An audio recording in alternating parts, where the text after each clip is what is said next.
Hello बच्चों, कैसे हैं आप लोग। ज्ञान की नगरी काशी से मिर्जी जी का प्रणाम।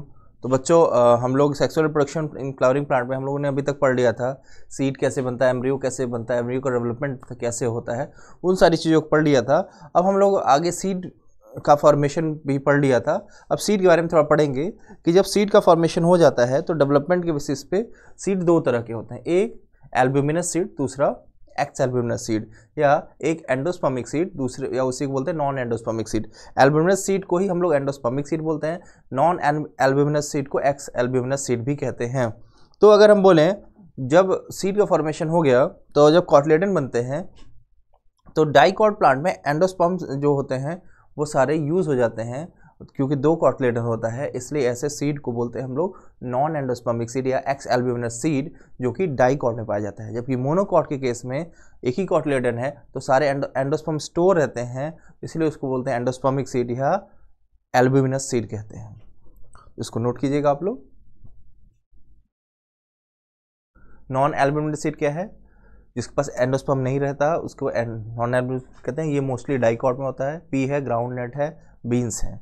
ये आपके सामने है, ये देखिए बीन है, बीन का सीड है, ये दोनों कॉटलेडन है। सीड कोट है, ये रेडिकल है, ये एपिकोटाइल है। तो इसमें आप देखिए एम्ब्रियो तो है, एंडोस्पर्म नहीं दिख रहा होगा। वैसे ही आपका पाइसम सटाइम मटर का सीड है, देखिए ये सबसे ऊपर वाली लेयर टेस्टा है, सीड कोट। ये प्लूम्यूल है, हाइपोकोटाइल है, ये वाला रेडिकल है, और ये है अब पूरा एम्ब्रियोनल एक्सिस है, और ये स्टोरेज है कॉटलेडन का। इसके अंदर एंडोस्पर्म नहीं है। ठीक है, आगे बढ़ते हैं हम लोग। एल्ब्यूमिनस सीड किसको कहते हैं? जिसमें कि एंडोस्पर्म पाया जाता है सीड बनने के बाद भी। जैसे मीट, वीट है, मेज है, बार्ली है, मीन्स मोनोकॉट्स हैं, उसको हम लोग क्या बोलेंगे? एंडोस्पर्मिक सीड या एल्ब्यूमिनस सीड। अब इसमें हम लोग आगे देखेंगे, ये कॉर्न सीड है। कॉर्न सीड में देखिए एंडोस्पर्म, ये वाला पार्ट देखिए एंडोस्पर्म प्रेजेंट है, ये एम्ब्रियो है। यहाँ देखिए एम्ब्रियो तो है लेकिन एंडोस्पर्म नहीं था, लेकिन इस केस में आपका एंडोस्पर्म और एम्ब्रियो दोनों है। ये देखिए रेडिकल है, कॉटलेडन है, ये सारी चीज़ आपके पास है। ये देखिए कोकोनट है, इसमें भी एंडोस्पर्म पाया जाएगा। अभी हम लोगों ने बात किया था कोकोनट में दो तरह के एंडोस्पर्म है, एक न्यूक्लियर एंडोस्पर्म, दूसरा सेलुलर। न्यूक्लियर पानी को कहते हैं, और सेलुलर कोकोनट कर्नल जो व्हाइट वाले पार्ट को हम लोग खाते हैं, इसमें भी एंडोस्पर्म पाया जाता है, और ये इसमें भी पाया जाता है। तो ध्यान रखेंगे, इसको नोट कर लेंगे। आप एग्जाम्पल पूछे जाते हैं। ये आपकी एनसीईआरटी का फिगर है। ठीक है, ये देखिए इसमें एंडोस्पर्म है, कॉटलेडन है, मतलब ये मोनोकॉट होगा। ठीक है, इसमें भी एंडोस्पर्म दिख रहा है, मतलब ये क्या होगा? मोनोकॉट होगा। इसमें भी एंडोस्पर्म है, मोनोकॉट। देखिए डाइकॉट का है, इसमें कोई एंडोस्पर्म नहीं पाया जाता है, ध्यान रखेंगे इसको।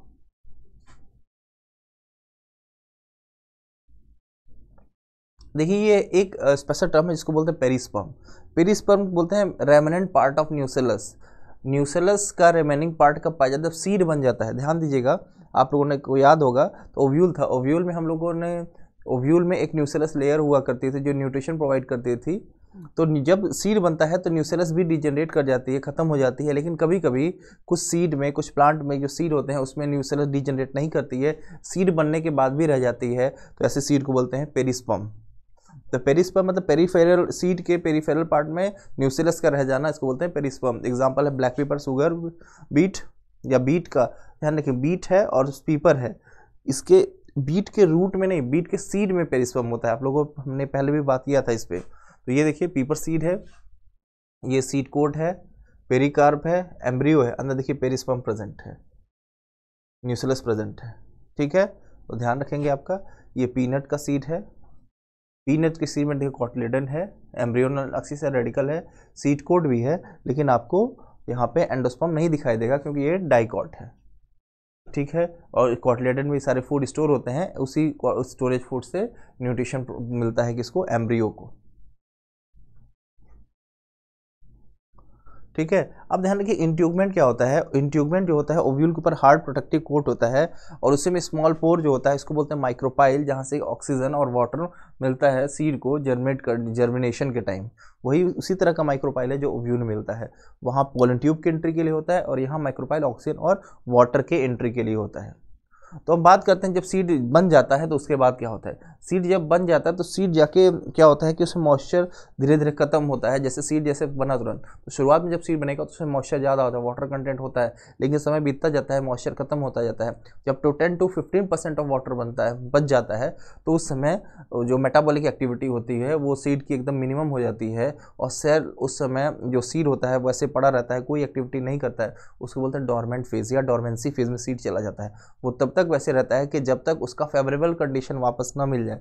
जैसे उसको फेवरेबल कंडीशन मिलेगा उतना अपना ऑप्टिमम मॉइस्चर मिलेगा, ऑक्सीजन मिलेगा, फिर से वो सीड जर्मिनेट कर जाएगा और सीड जर्मिनेट करके नया प्लांट का फॉर्मेशन कर देगा। तो ध्यान देंगे इसको। सीड बनने के बाद क्या होता है, वो डोरमेंट फेज में चला जाता है। डोरमेंट फेज में कब चला जाता है, जब 10 to 15% मॉइस्चर उसके अंदर प्रेजेंट होता है। ठीक है, इनएक्टिव फेज या उसको डोरमेंट फेज भी कहते हैं। फेवरेबल कंडीशन में क्या होगा, मॉइस्चर होगा, ऑक्सीजन और सूटेबल टेम्परेचर मिलते ही वो फिर से जर्मिनेट कर जाता है। ठीक है, ध्यान देंगे। देखिए जैसे सीड को लिए सॉइल में लगाए, यहाँ मॉइस्चर मिला, जर्मिनेशन शुरू हुआ, जर्मिनेट करके नया प्लांट का फॉर्मेशन शुरू हो गया। नोट कर लेंगे इसको। सीड किससे एडवांटेज क्या है, देखिए सीड जो होता है वो नेक्स्ट जनरेशन को अपने अंदर स्टोर करके रखा रहता है। अगर जैसे अगर लीफ है, मान लेते हैं लीफ में अगर नेक्स्ट जनरेशन को डेवलप करने की कैपेसिटी होती है, जैसे लीफ के ख़त्म होने के चांसेस ज़्यादा है, लेकिन सीड को आगे स्टोर करके रख सकते हैं। अगर सही जगह है तो वहाँ पे कई साल तक उसको स्टोर करके रख सकते हैं, जिससे कि हमको जब भी नए प्लांट उस प्लांट को ग्रो कराना होगा, फेवरेबल कंडीशन मिलती है, वो प्लांट ग्रो कर जाएगा।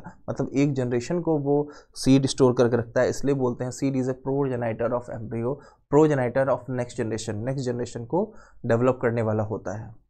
तो सीड, ठीक है, तो सीड अब देखिए यहाँ पॉलिनेशन और फर्टिलाइजेशन के से इंडिपेंडेंट होता है। इसको अब पॉलिनेशन के बाद जब सीड बनता है तो अब इसको वाटर चाहिए होता है, वाटर पे डिपेंडेंट ज़्यादा होता है, क्योंकि वाटर मतलब मॉइस्चर से है।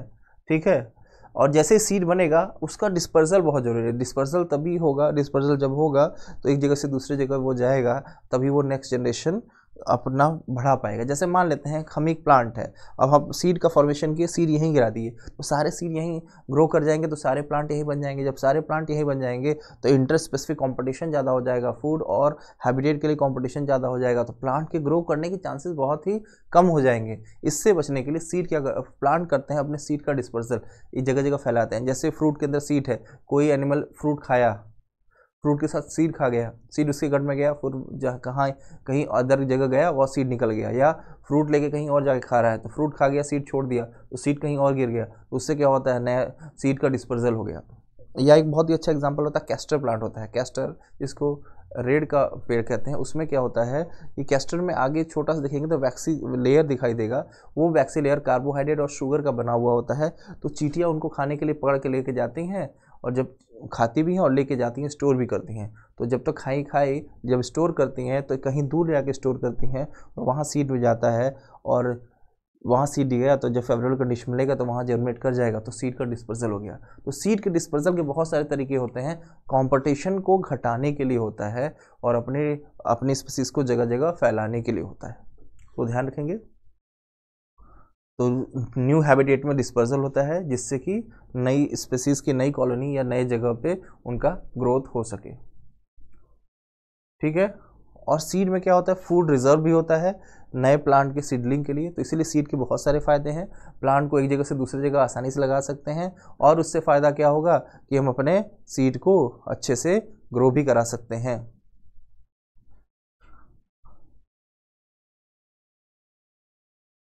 ठीक है, अब देखिए सीड का एडवांटेज क्या है। अब इसमें सीड कोट लगा हुआ होता है, हार्ड प्रोटेक्टिव कवरिंग होती है, तो सीड को हम लोग बचा सकते हैं किससे कि जल्दी ख़राब होने से। Hard protective covering seed coat जो होता है, इसको हार्श एनवायरनमेंट अनफेवरेबल कंडीशन से सीड को बचाती है। और सीड जो होता है सेक्सुअल रिप्रोडक्शन से बनता है, तो सेक्सुअल रिप्रोडक्शन से बनता है तो नए जेनेटिक कॉम्बिनेशन बनने के चांसेस ज़्यादा होते हैं, इससे वेरिएशन होने के चांसेस ज़्यादा हैं। वेरिएशन होंगे ज़्यादा तो इवोल्यूशन भी अच्छे से हो पाएगा। तो इसको भी ध्यान रखेंगे।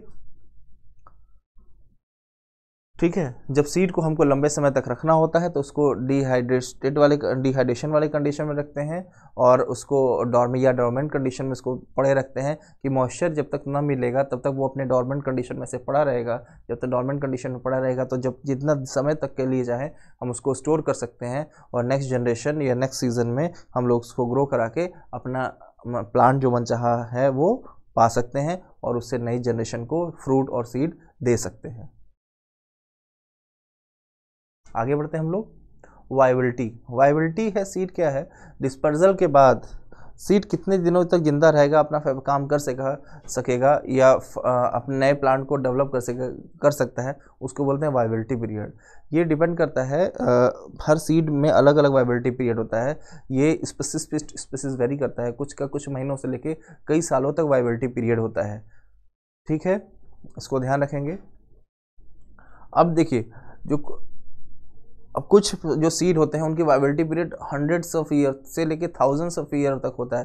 जैसे एक प्लांट है जिसका नाम है ल्यूपिन, जिसको ल्यूपिनस एरेक्टिकस कहते हैं। वो क्या करता है, आर्टिक टुंड्रा वाला जो रीजन है, आर्टिक टुंड्रा वाला रीजन जो है वहाँ पे वो जनरेट किया था और उसकी जो डोरमेंसी पीरियड जो रिकॉर्ड की गई थी 10,000 ईयर। ध्यान रखेंगे, बहुत इंपॉर्टेंट है।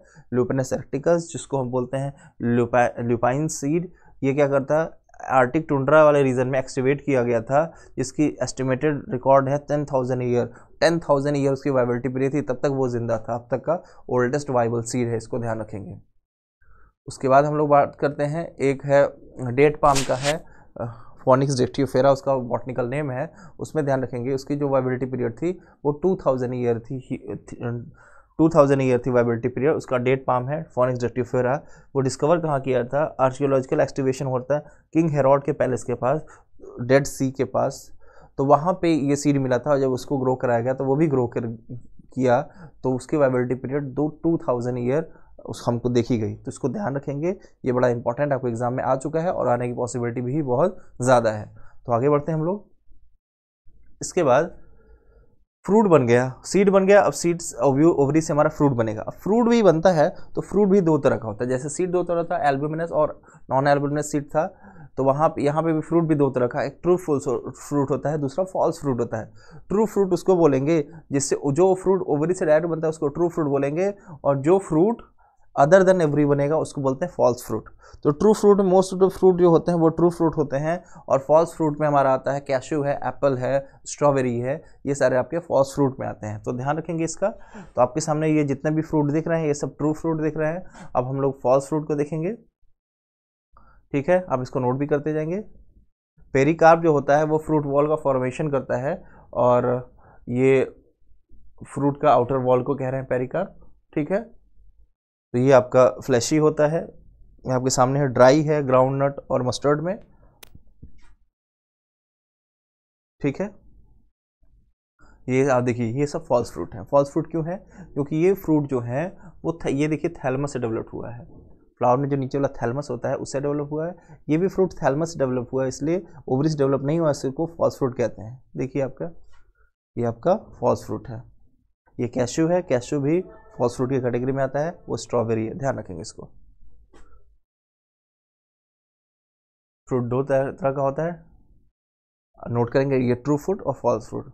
अदर देन ओवरी कुछ भी हो सकता है। तो यहाँ थैलमस वाला एग्जांपल दिया गया है, लेकिन ओवरी के अलावा जो भी जिस पार्ट से भी फ्रूट बनेगा उसको हम लोग क्या बोलेंगे, फॉल्स फ्रूट।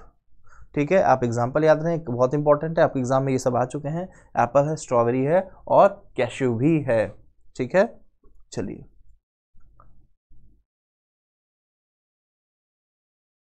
अब देखिए यहाँ पे दिया है कुछ स्पीसीज ऐसे होते हैं जिसमें जो सीड का फॉर्म में जो फ्रूट बनता है, फ्रूट में फर्टिलाइजेशन होता है। तो आपका ओवरी में ओव्यूल में फर्टिलाइजेशन होता है, सीड बनता है, और ओवरी से क्या ओव्यूल से सीड बन जाता है और ओवरी से फ्रूट बनता है। लेकिन कभी कभी क्या होता है कि फ्रूट तो ओवरी से बनता है लेकिन बिना फर्टिलाइजेशन के फ्रूट बन जाता है।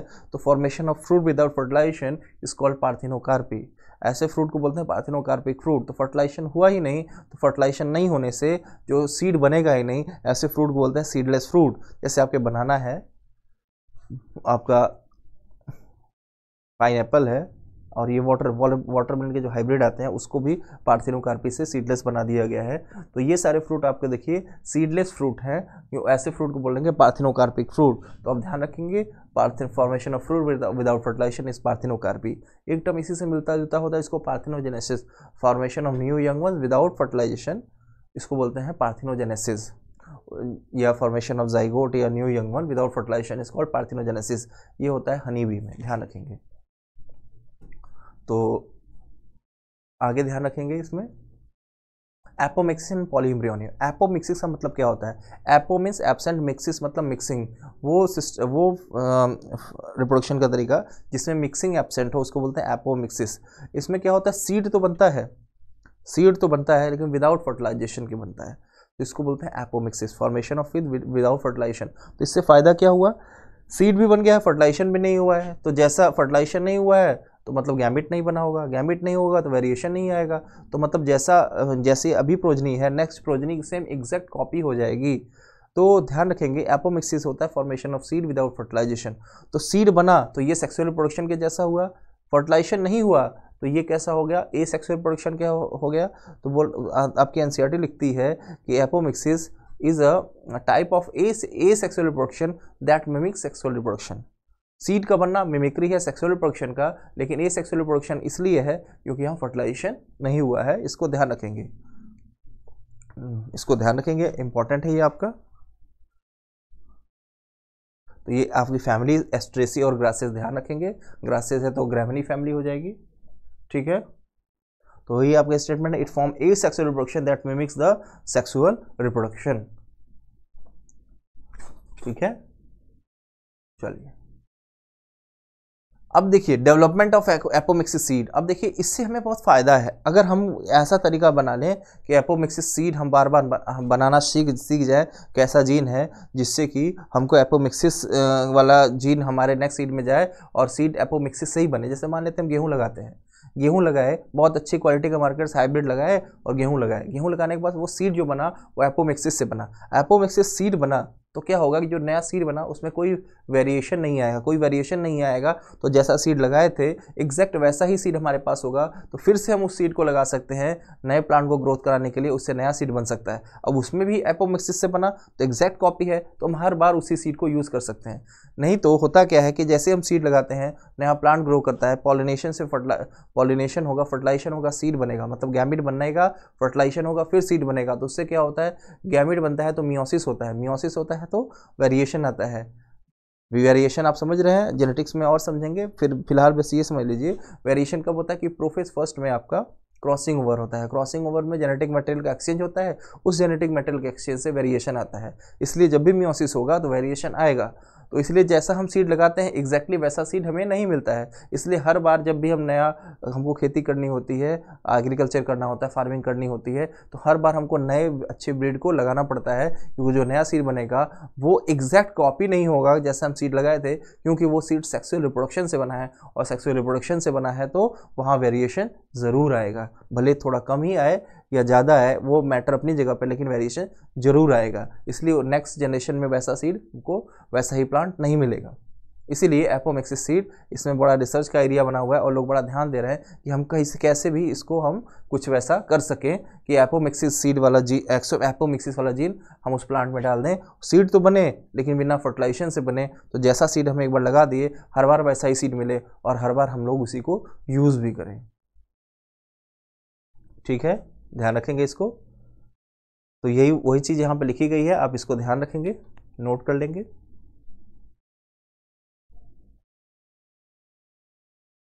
अब एक टर्म यूज होता है पॉलीएम्ब्रियोनी। सीड बना लेकिन सीड के अंदर ढेर सारे एम्ब्रियो हो जाते हैं, उसको बोलते हैं पॉलीएम्ब्रियोनी। पॉलीएम्ब्रियोनी में तो more than one embryo is called polyembryony. Generally ऐसा है सिट्रस प्लांट में देखने को मिलता है। तो हमको ध्यान रखेंगे ये सिंगल सीड है, सिंगल सीड से कई प्लांट निकल गए, मतलब कई एम्ब्रियो होगा तभी तो ऐसा होगा। तो ये पॉलीएम्ब्रियोनी का आपका एग्जाम्पल भी दिया गया है, आप इसको ध्यान रखेंगे। ठीक है, सिट्रस और मैंगो की वैरायटी में भी कुछ होता है। तो पॉलीएम्ब्रियोनी ओव्यूल में होते हैं, एक से ज़्यादा एम्ब्रियो हो जाते हैं तो उसको बोलते हैं पॉलीएम्ब्रियोनी। बहुत सिंपल है, आपको इसका एग्जांपल याद रखना है, मैनी सिट्रस और मैंगो की वैरायटी मिलता है। ठीक है, तो हम ध्यान रखेंगे एक सीड में एक से ज़्यादा एम्ब्री हो गया तो पॉलीहेम्ब्रियोनी नाम से ही क्लियर है। एग्जाम्पल बहुत इंपॉर्टेंट है इसका। ठीक है,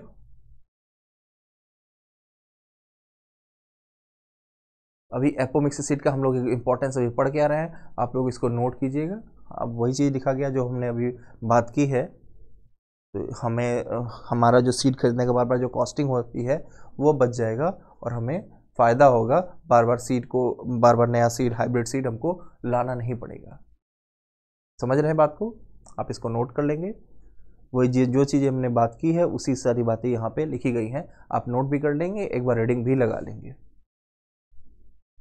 ठीक है, तो मिलते हैं बच्चों नेक्स्ट क्लास में। हमारा ये चैप्टर अभी कंप्लीट हुआ।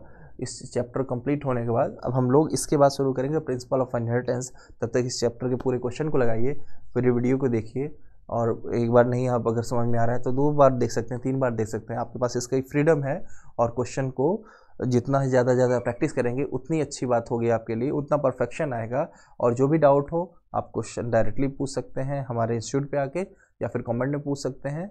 हम लोग ज़्यादा से ज़्यादा डाउट बनाएंगे और जल्दी से जल्दी डाउट बनाएंगे और ज़्यादा से ज़्यादा नीट में मार्क स्कोर करेंगे। तो आज के लिए बच्चों इतना ही। थैंक यू, मिलते हैं बच्चों नेक्स्ट क्लास में।